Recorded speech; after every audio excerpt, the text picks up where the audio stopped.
أعوذ بالله من الشيطان الرجيم. قال إن سألتك عن شيء بعدها فلا تصاحبني قد بلغت من لدني عذرا فانطلقا حتى إذا أتيا أهل قرية استطعما أهلها فأبوا أن يضيفوهما فوجدا فيها جدارا يريد أن ينقض فأقامه قال لو شئت لاتخذت عليه أجرا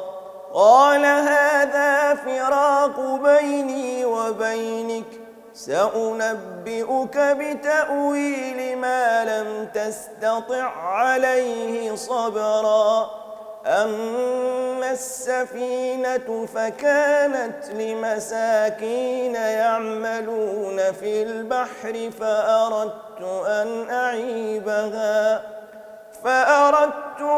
أعيبها وكان وراءهم ملك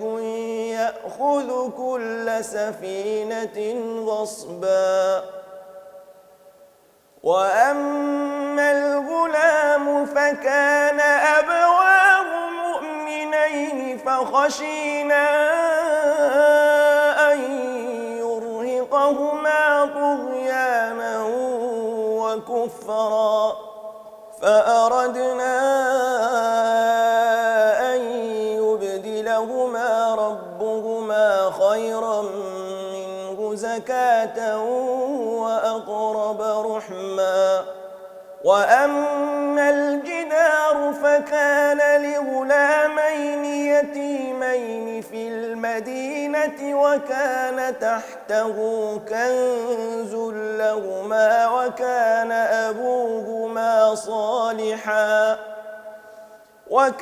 أبوهما صالحا فأراد ربك أن يبلغا أشدهما ويستخرجا كنزهما رحمة من ربك وما فعلته عن أمري ذلك تأويل ما لم تسطع عليه صبرا ويسألونك عن ذي القرنين قل سأتلو عليكم منه ذكرا إنا مكنا له في الأرض وآتيناه من كل شيء سببا فأتبع سببا حتى إذا بلغ مغرب الشمس وجدها تغرب في عين حمئة ووجد عندها قوما قلنا يا ذا القرنين إما أن تعذب وإما أن تتخذ فيهم حسنا قال أما من ظلم فسوف نعذبه ثم يرد إلى ربه فيعذبه عذابا نكرا وأما من آمن وعمل صالحا فله جزاء الحسنى وسنقول له من أمرنا يسرا ثم أتبع سببا حتى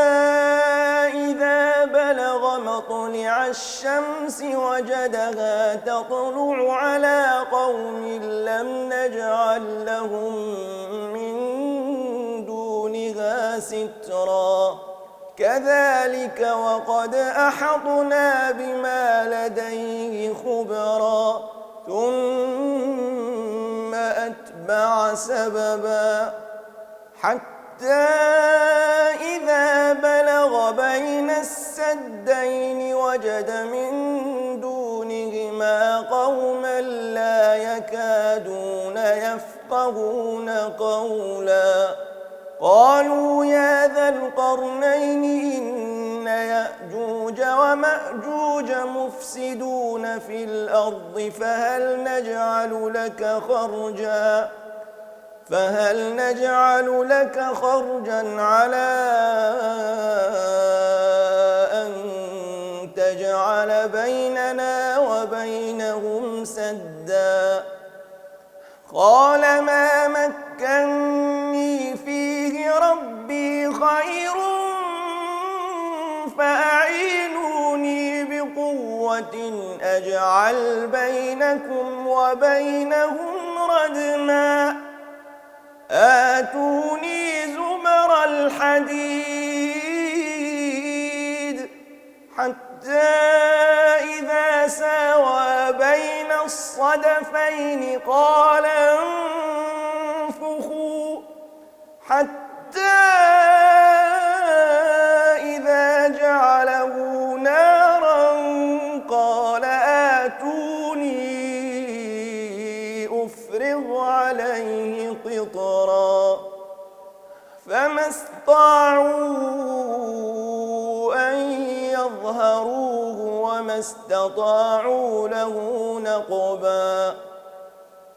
قال هذا رحمة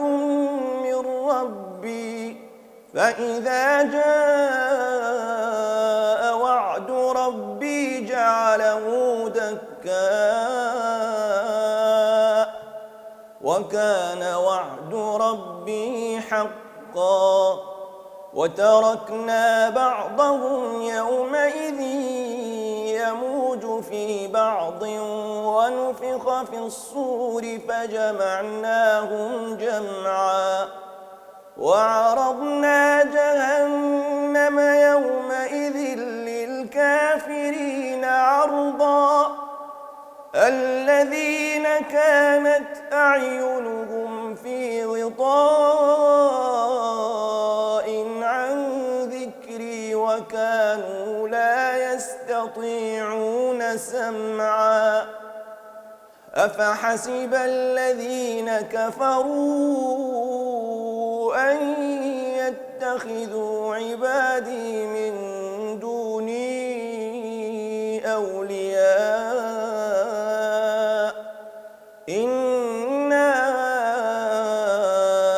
أعتدنا جهنم للكافرين نزلا قل هل ننبئكم بالأخسرين أعمالا الذين ضل سعيهم في الحياة الدنيا وهم يحسبون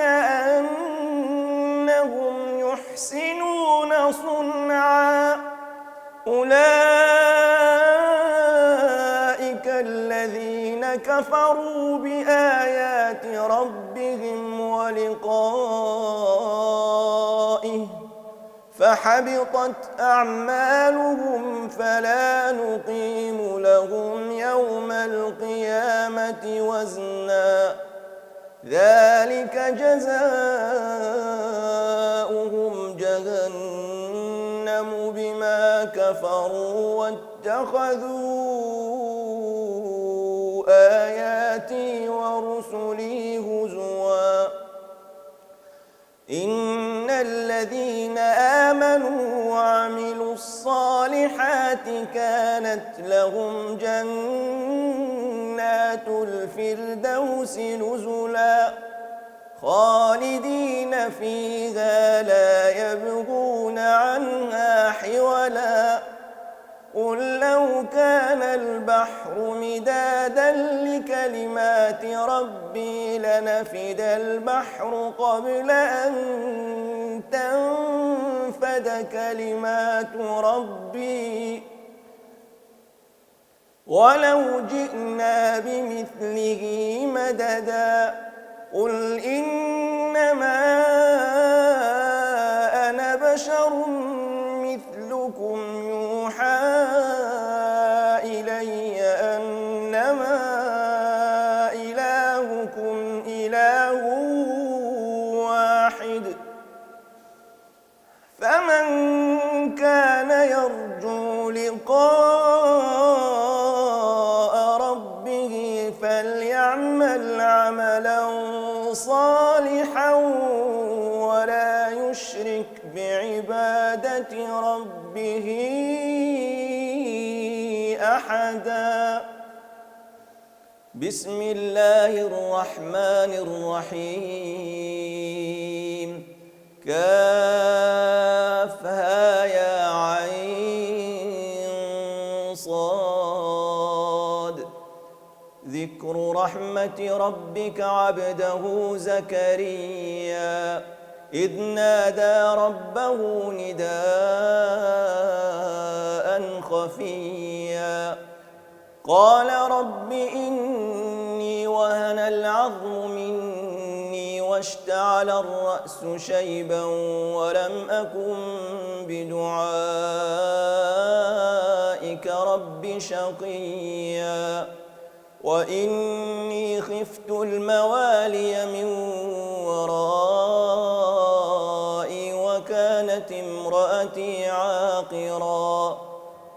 وكانت امرأتي عاقرا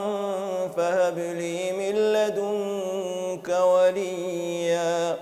يرثني ويرث من آل يعقوب واجعله رب رضيا يا زكريا إنا نبشرك بغلام اسمه يحيى لم نجعل له من قبل سميا قال رب أنى يكون لي غلام وكانت امرأتي عاقرا وقد بلغت من الكبر عتيا قال كذلك قال ربك هو علي هين وقد خلقتك من قبل ولم تك شيئا قال رب اجعل لي آية قال آيتك ألا تكلم الناس 3 ليال سويا فخرج على قومه من المحراب فأوحى إليهم أن سبحوا بكرة وعشيا يا يحيى خذ الكتاب بقوة وآتيناه الحكم صبيا وحنانا من لدنا وزكاة وكان تقيا وبرا بوالديه ولم يكن جبارا عصيا وسلام عليه يوم ولد ويوم يموت ويوم يبعث حيا واذكر في الكتاب مريم إذ انتبذت من أهلها مكانا شرقيا فاتخذت من دونهم حجابا فأرسلنا إليها روحنا فتمثل لها بشرا سويا قالت إني أعوذ بالرحمن منك إن كنت تقيا قال إنما أنا رسول ربك لأهب لك غلاما زكيا قالت أنى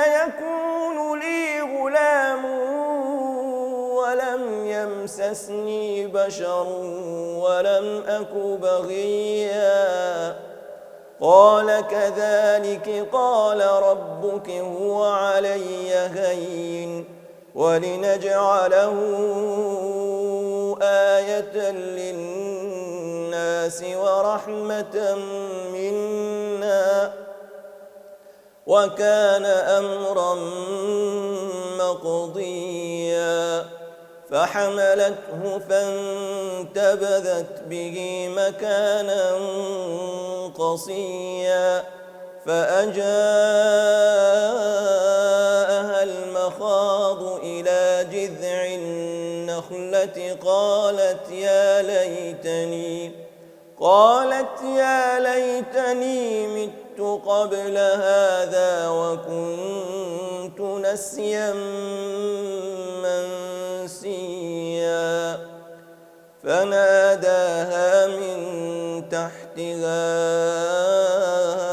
ألا تحزني قد جعل ربك تحتك سريا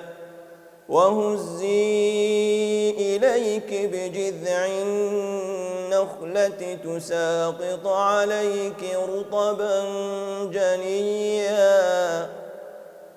فكلي واشربي وقري عينا فإما ترين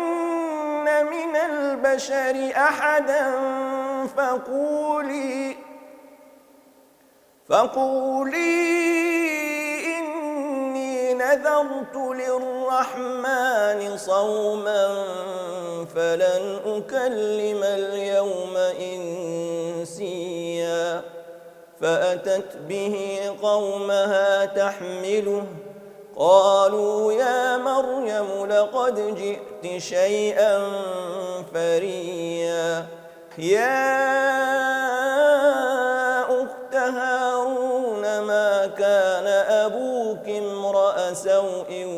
وما كانت أمك بغيا فأشارت إليه قالوا كيف نكلم من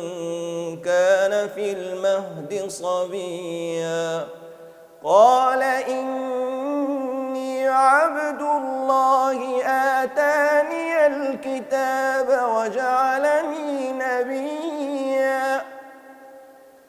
وجعلني مباركا أينما كنت وأوصاني بالصلاة والزكاة ما دمت حيا وبرا بوالدتي ولم يجعلني جبارا شقيا والسلام علي يوم ولدت ويوم أموت ويوم أبعث حيا ذلك عيسى ابن مريم قول الحق الذي فيه يمترون ما كان لله أن يتخذ من ولد سبحانه إذا قضى أمرا فإنما يقول له كن فيكون وإن الله ربي وربكم فاعبدوه هذا صراط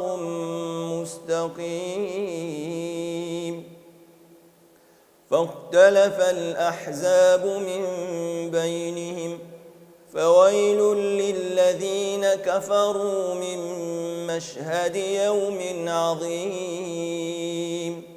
أسمع بهم وأبصر يوم يأتوننا لكن الظالمون اليوم في ضلال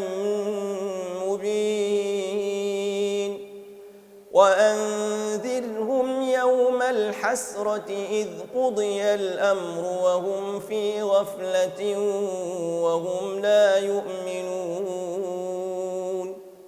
إنا نحن نرث الأرض ومن عليها وإلينا يرجعون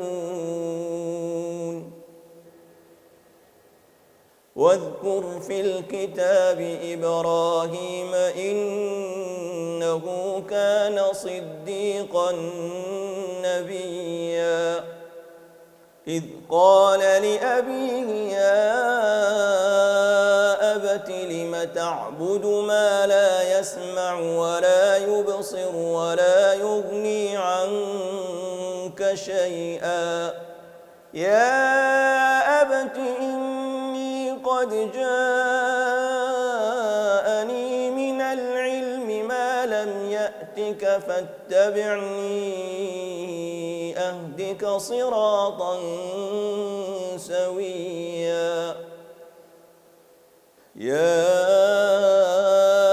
أبت لا تعبد الشيطان إن الشيطان كان للرحمن عصيا يا أبت إني أخاف أن يمسك عذاب من الرحمن فتكون للشيطان وليا قال أراغب أنت عن آلهتي يا إبراهيم لئن لم تنته لأرجمنك واهجرني مليا قال سلام عليك سأستغفر لك ربي إنه كان بي حفيا وأعتزلكم وما تدعون من دون الله وأدعو ربي عسى ألا أكون بدعاء ربي شقيا فلما اعتزلهم وما يعبدون من دون الله وهبنا له إسحاق ويعقوب وكلا جعلنا نبيا ووهبنا لهم من رحمتنا وجعلنا لهم لسان صدق عليا واذكر في الكتاب موسى إنه كان مخلصا وكان رسولا نبيا وناديناه من جانب الطور الأيمن وقربناه نجيا ووهبنا له من رحمتنا أخاه هارون نبيا واذكر في الكتاب إسماعيل إنه كان صادق الوعد وكان رسولا نبيا وكان يأمر أهله بالصلاة والزكاة وكان عند ربه مرضيا واذكر في الكتاب إدريس إنه كان صديقا نبيا ورفعناه مكانا عليا أولئك الذين أنعم الله عليهم من النبيين من ذرية آدم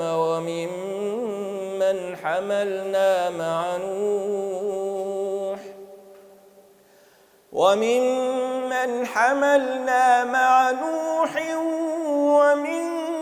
ذرية إبراهيم وإسرائيل وممن هدينا واجتبينا إذا تتلى عليهم آيات الرحمن للرحمن خروا سجدا وبكيا فخلف من بعدهم خلف أضاعوا الصلاة واتبعوا الشهوات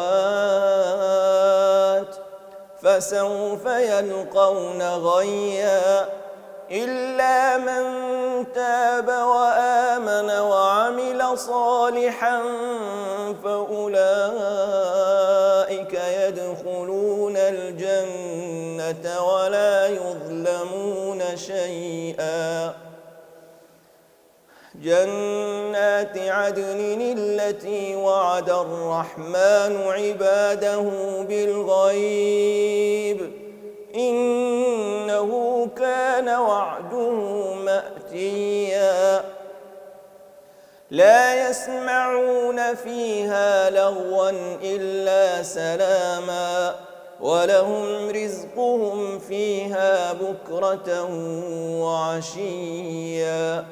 تلك الجنة التي نورث من عبادنا من كان تقيا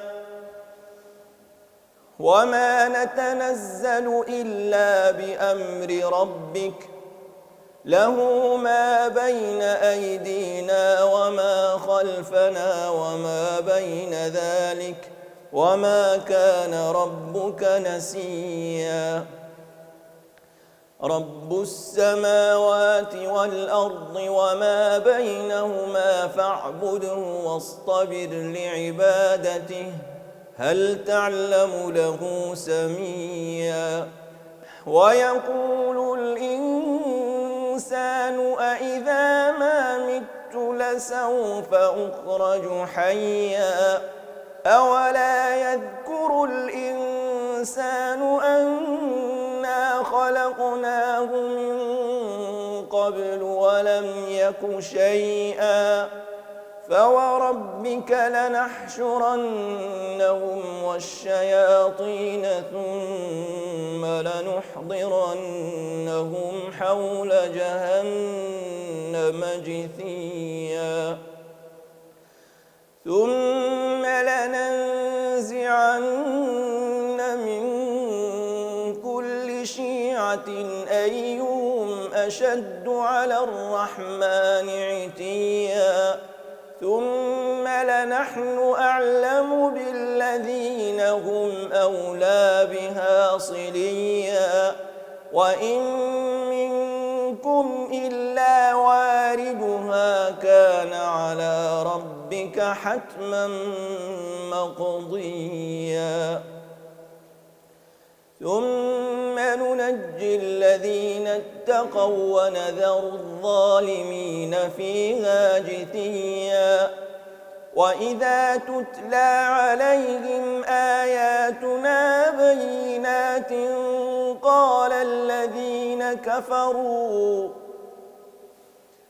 قال الذين كفروا للذين آمنوا أي الفريقين خير مقاما وأحسن نديا وكم أهلكنا قبلهم من قرن هم أحسن أثاثا ورئيا قل من كان في الضلالة فليمدد له الرحمن مدا حتى إذا رأوا ما يوعدون إما العذاب وإما الساعة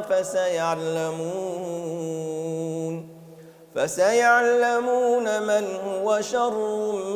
مكانا وأضعف جندا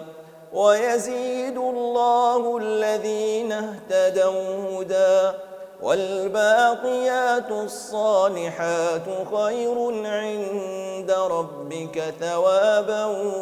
وخير مردا أفرأيت الذي كفر بآياتنا وقال لأوتين مالا وولدا أطلع الغيب أم اتخذ عند الرحمن عهدا كلا سنكتب ما يقول ونمد له من العذاب مدا ونرثه ما يقول ويأتينا فردا واتخذوا من دون الله آلهة ليكونوا لهم عزا كلا سيكفرون بعبادتهم ويكونون عليهم ضدا ألم تر أنا أرسلنا الشياطين على الكافرين تؤزهم أزا فلا تعجل عليهم إنما نعد لهم عدا يوم نحشر المتقين إلى الرحمن وفدا ونسوق المجرمين إلى جهنم وردا لا يملكون الشفاعة إلا من اتخذ عند الرحمن عهدا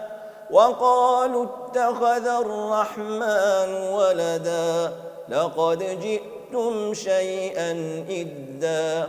تكاد السماوات يتفطرن منه وتنشق الأرض وتخر الجبال هدا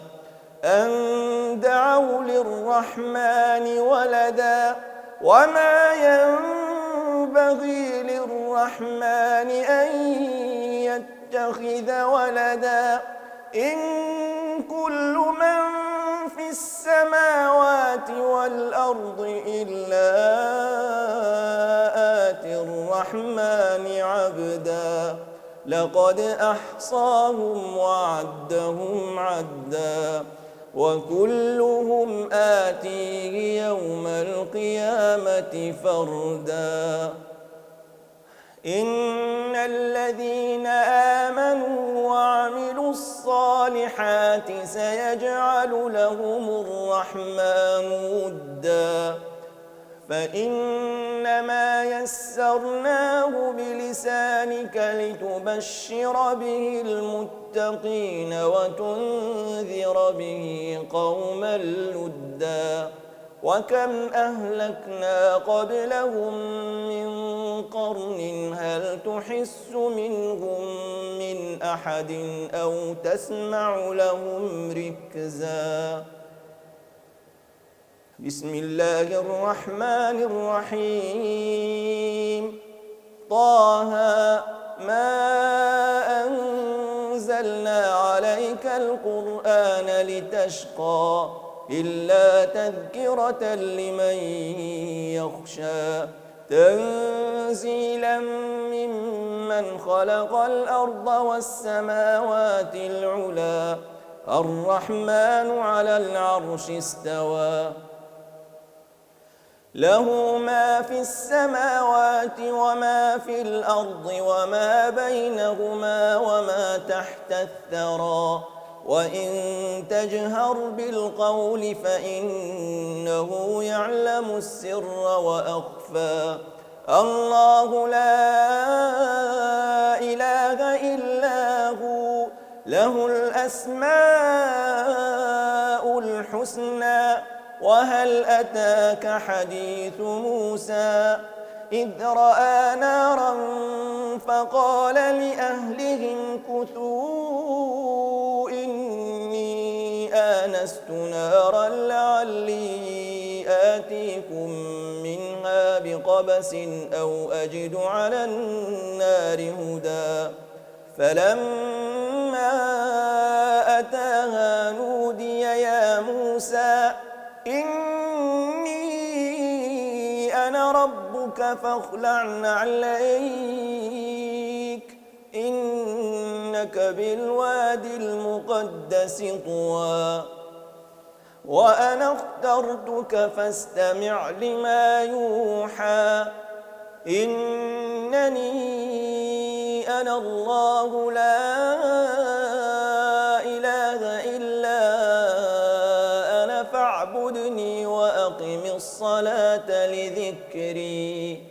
إن الساعة آتية أكاد أخفيها لتجزى كل نفس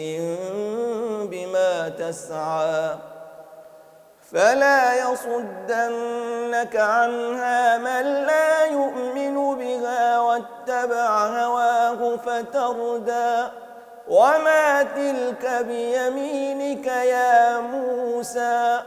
قال هي عصاي أتوكأ عليها وأهش بها على غنمي ولي فيها مآرب أخرى قال ألقها يا موسى فألقاها فإذا هي حية تسعى قال خذها ولا تخف سنعيدها سيرتها الأولى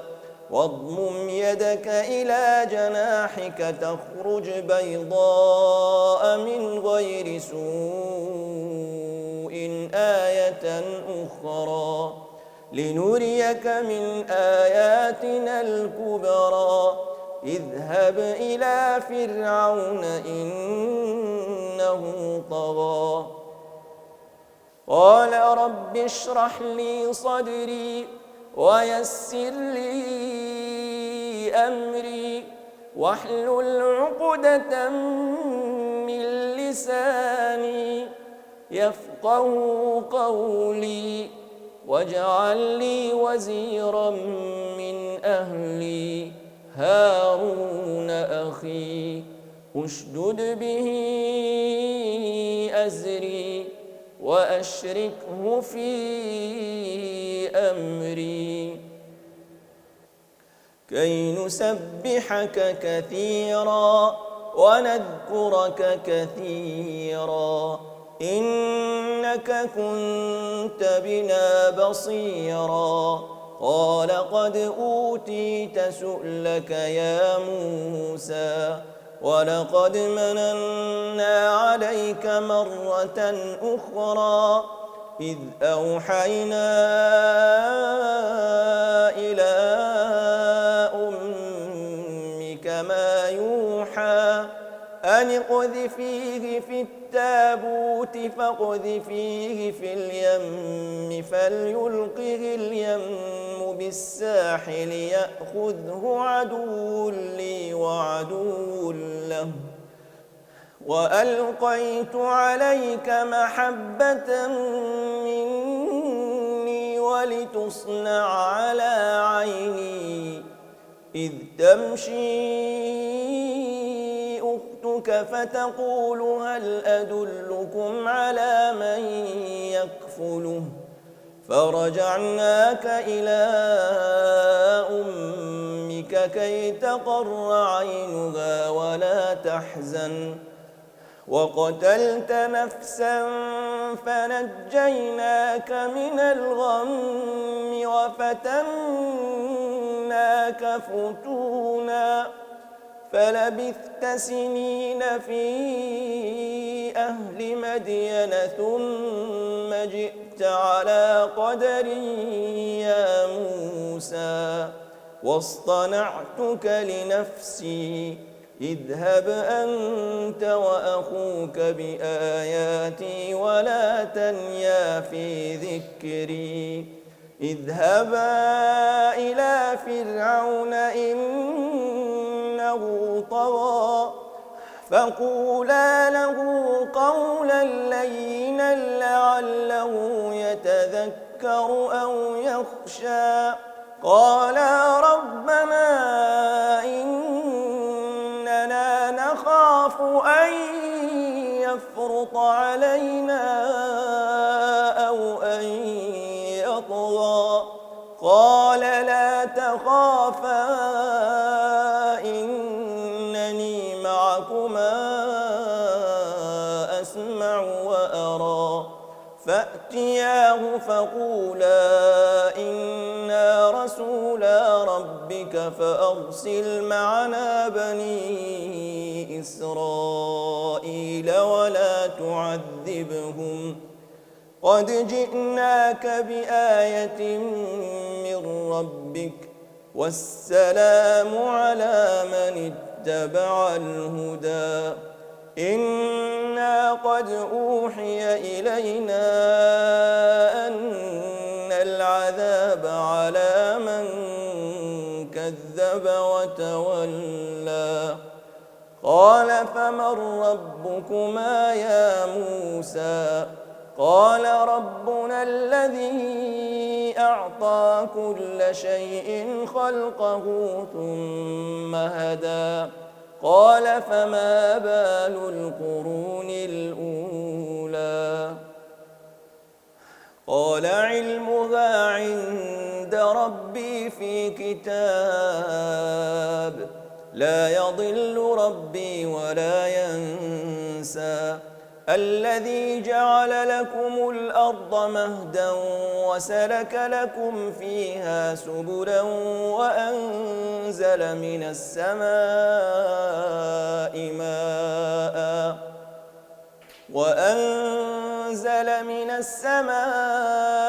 ماء فأخرجنا به أزواجا من نبات شتى كلوا وارعوا أنعامكم إن في ذلك لآيات لأولي النهى منها خلقناكم وفيها نعيدكم ومنها نخرجكم تارة أخرى ولقد أريناه آياتنا كلها فكذب وأبى قال أجئتنا لتخرجنا من أرضنا بسحرك يا موسى فلنأتينك بسحر مثله فاجعل بيننا وبينك موعدا لا نخلفه نحن ولا أنت مكانا سوى قال موعدكم يوم الزينة وأن يحشر الناس ضحى فتولى فرعون فجمع كيده ثم أتى قال لهم موسى ويلكم لا تفتروا على الله كذبا فيسحتكم بعذاب وقد خاب من افترى فتنازعوا أمرهم بينهم وأسروا النجوى قالوا إن هذان لساحران يريدان أن يخرجاكم من أرضكم بسحرهما ويذهبا بطريقتكم المثلى فأجمعوا كيدكم ثم أتوا صفا وقد أفلح اليوم من استعلى قالوا يا موسى إما أن تلقي وإما أن نكون أول من ألقى قال بل ألقوا فإذا حبالهم وعصيهم يخيل إليه من سحرهم أنها تسعى فأوجس في نفسه خيفة موسى قلنا لا تخف إنك أنت الأعلى وألق ما في يمينك تلقف ما صنعوا إنما صنعوا كيد ساحر ولا يفلح الساحر حيث أتى فألقي السحرة سجدا قالوا آمنا برب هارون وموسى قال آمنتم له قبل أن آذن لكم إنه لكبيركم الذي علمكم السحر فلأقطعن أيديكم وأرجلكم من خلاف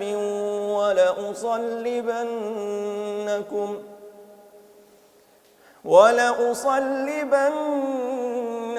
في جذوع النخل ولتعلمن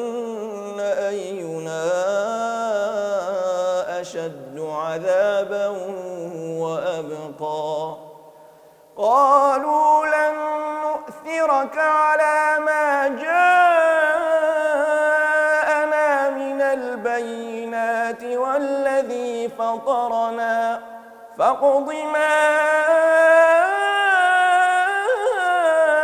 أنت قاض إنما تقضي هذه الحياة الدنيا إنا آمنا بربنا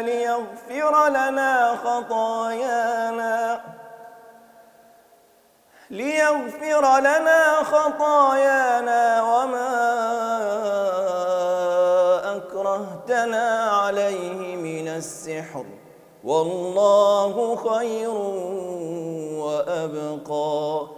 إنه من يأت ربه مجرما فإن له جهنم لا يموت فيها ولا يحيا ومن يأته مؤمنا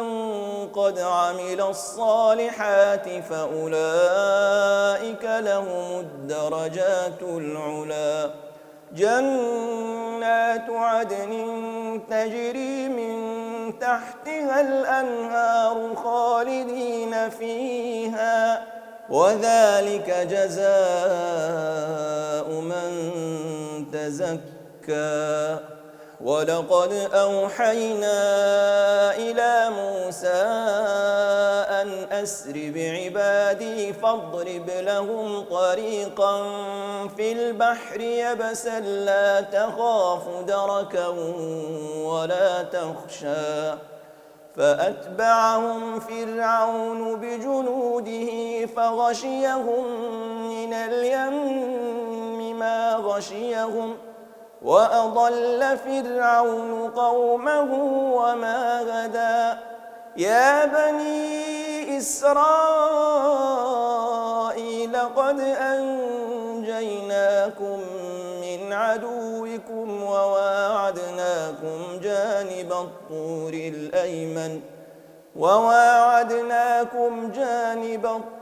الأيمن ونزلنا عليكم المن والسلوى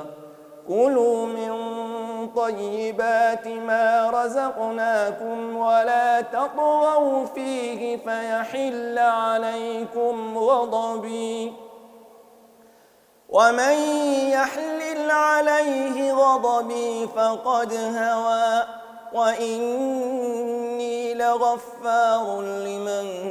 تاب وآمن وعمل صالحا ثم اهتدى وما أعجلك عن قومك يا موسى قال هم أولئك على أثري وعجلت إليك رب لترضى قال فإنا قد فتنا قومك من بعدك وأضلهم السامري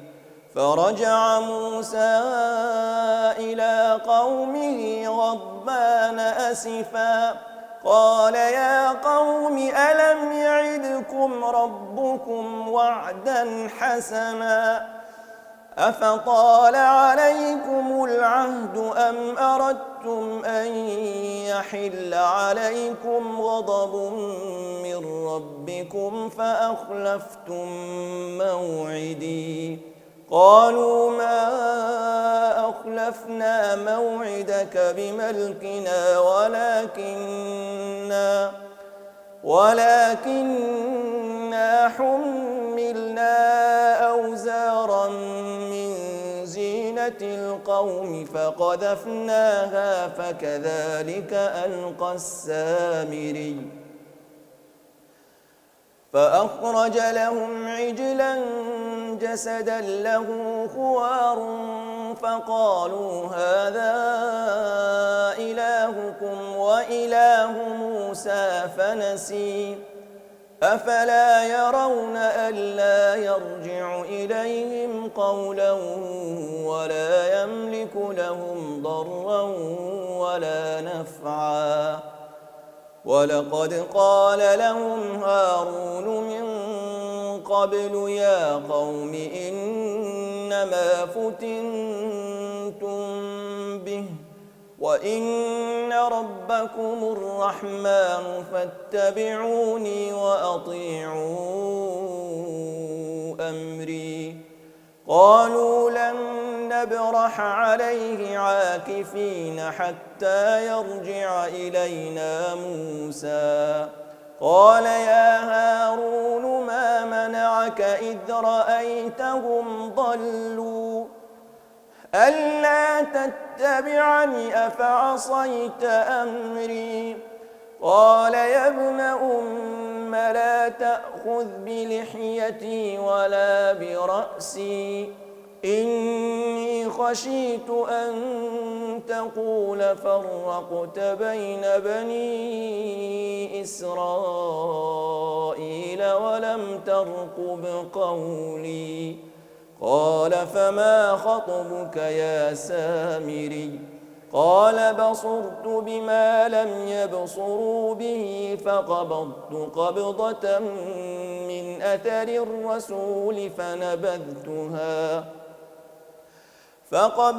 قبضة من أثر الرسول فنبذتها وكذلك سولت لي نفسي قال فاذهب فإن لك في الحياة أن تقول لا مساس وإن لك موعدا لن تخلفه وانظر إلى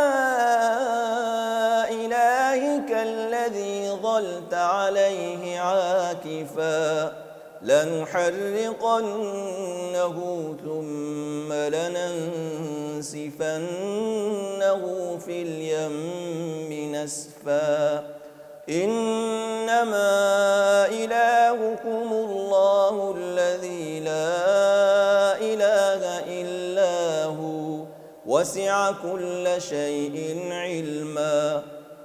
كذلك نقص عليك من أنباء ما قد سبق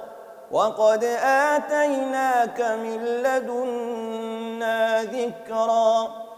من أعرض عنه فإنه يحمل يوم القيامة وزرا خالدين فيه وساء لهم يوم القيامة حملا يوم ينفخ في الصور ونحشر المجرمين يومئذ زرقا يتخافتون بينهم إن لبثتم إلا عشرا نحن أعلم بما يقولون إذ يقول أمثلهم طريقة إن لبثتم إلا يوما ويسألونك عن الجبال فقل ينسفها ربي نسفا فيذرها قاعا صفصفا لا ترى فيها عوجا ولا أمتا يومئذ يتبعون الداعي لا عوج له وخشعت الأصوات للرحمن فلا تسمع إلا همسا يومئذ لا تنفع الشفاعة إلا من أذن له الرحمن ورضي له قولا يعلم ما بين أيديهم وما خلفهم ولا يحيطون به علما وعنت الوجوه للحي القيوم وقد خاب من حمل ظلما ومن يعمل من الصالحات وهو مؤمن فلا يخاف ظلما ولا هضما وكذلك أنزلناه قرآنا عربيا وصرفنا فيه من الوعيد لعلهم يتقون أو يحدث لهم ذكرا فتعالى الله الملك الحق ولا تعجل بالقرآن من قبل أن يقضى إليك وحيه وقل رب زدني علما ولقد عهدنا إلى آدم من قبل فنسي ولم نجد له عزما وإذ قلنا للملائكة اسجدوا لآدم فسجدوا إلا إبليس أبى فقلنا يا آدم إن هذا عدو لك ولزوجك فلا يخرجنكما من الجنة فتشقى إن لك ألا تجوع فيها ولا تعرى وأنك لا تظمأ فيها ولا تضحى فوسوس إليه الشيطان قال يا آدم هل أدلك على شجرة الخلد وملك لا يبلى فأكلا منها فبدت لهما سوآتهما وطفقا يخصفان عليهما من ورق الجنة وعصى آدم ربه فغوى ثم اجتباه ربه فتاب عليه وهدى قال اهبطا منها جميعا بعضكم لبعض عدو فإما يأتينكم مني هدى فمن اتبع هداي فلا يضل ولا يشقى ومن أعرض عن ذكري فإن له معيشة ضنكا ونحشره يوم القيامة أعمى قال رب لم حشرتني أعمى وقد كنت بصيرا قال كذلك أتتك آياتنا فنسيتها وكذلك اليوم تنسى وكذلك نجزي من أسرف ولم يؤمن بآيات ربه ولعذاب الآخرة أشد وأبقى أفلم يهد لهم كم أهلكنا قبلهم من القرون يمشون في مساكنهم إن في ذلك لآيات لأولي النهى ولولا كلمة سبقت من ربك لكان لزاما وأجل مسمى فاصبر على ما يقولون وسبح بحمد ربك قبل طلوع الشمس وقبل غروبها ومن آناء الليل فسبح وأطراف النهار لعلك ترضى ولا تمدن عينيك إلى ما متعنا به أزواجا منهم زهرة الحياة الدنيا لنفتنهم فيه ورزق ربك خير وأبقى وأمر أهلك بالصلاة واصطبر عليها لا نسألك رزقا نحن نرزقك والعاقبة للتقوى وقالوا لولا يأتينا بآية من ربه أولم تأتهم بينة ما في الصحف الأولى ولو أنا أهلكناهم بعذاب من قبله لقالوا ربنا لولا أرسلت إلينا رسولا فنتبع آياتك من قبل أن نذل ونخزى قل كل متربص فتربصوا